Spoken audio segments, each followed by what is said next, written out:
Friends, welcome to meaning in Gujarati channel.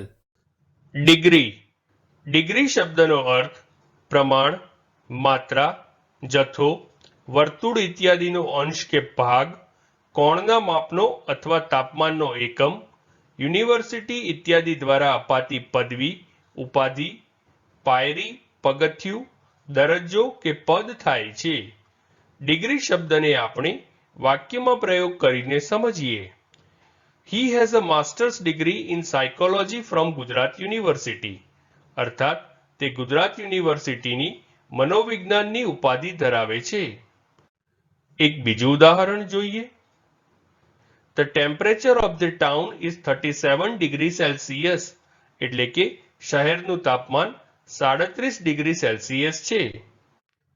એક અન્ય ઉદાહરણ જોઈએ. My job demands a high degree of skill. એટલે કે મારી નોકરીમાં ઉચ્ચ કક્ષાના પ્રાવીણ્યની જરૂર છે. એક બીજું ઉદાહરણ જોઈએ.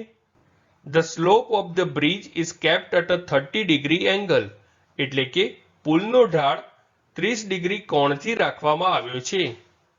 ફ્રેન્ડ્સ, વધુ માહિતી માટે અમારી વેબસાઇટ meaninginggujarati.com ની મુલાકાત જરૂરથી લેજો અને ચેનલ પર બીજી વિડીયો છે જે તમે જોઈ શકો છો અને ચેનલને લાઈક, શેર, સબસ્ક્રાઇબ અને કોમેન્ટ કરવાનું ભૂલશો નહીં.